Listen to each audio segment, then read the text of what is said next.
Affinity just released 2.6 update on the iPad back in February 2025. They added a new feature called Object Selection Tool. And it's still crazy how good this feature is. It will help you make a selection really fast. It's easy to use and it's definitely gonna save your time.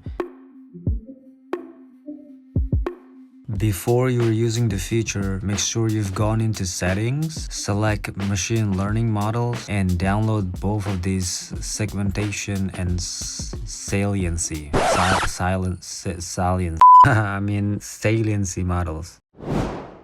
So after downloading the new machine learning models, now we can try the object selection tool feature, and I'm gonna use this picture as an example. But before I do that, I'm gonna duplicate it just in case.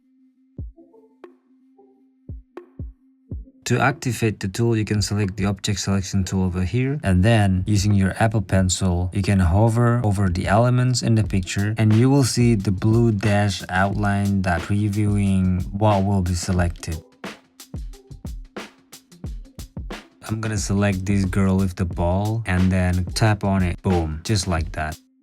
We didn't get the perfect result. It seems that the ball wasn't selected properly, but don't worry. With Edit Mode selected, all you gotta do is using the Apple Pencil, hover to the ball and you'll see the green dash outlines and then tap on it. Now it's perfectly selected. And you can actually use Add Mode and select multiple objects in one picture. It also has Subtract Mode if you'd like to deselect this selected object. You will see the red dash outline once Subtract Mode selected, and you can just hover to the object that has been selected and tap on it and it will automatically deselect.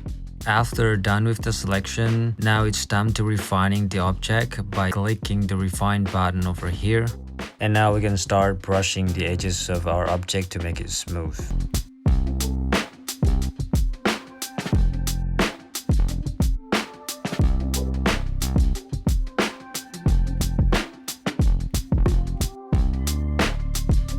We have done smoothing out the object. Now we can make mask layer by changing the selection to mask and click apply.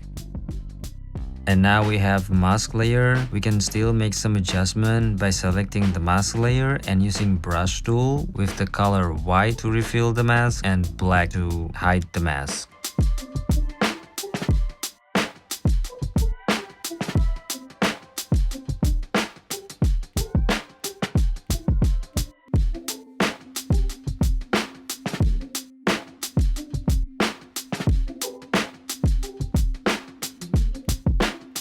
We've done with the process and now we can rasterize the mask. And don't forget to duplicate the mask just in case you want to make some adjustment later.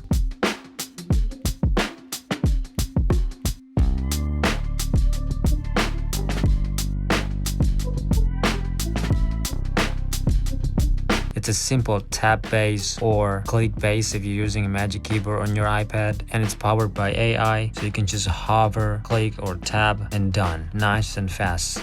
And that's basically it. Thank you for watching this video. I hope you liked the video and see you in the next video.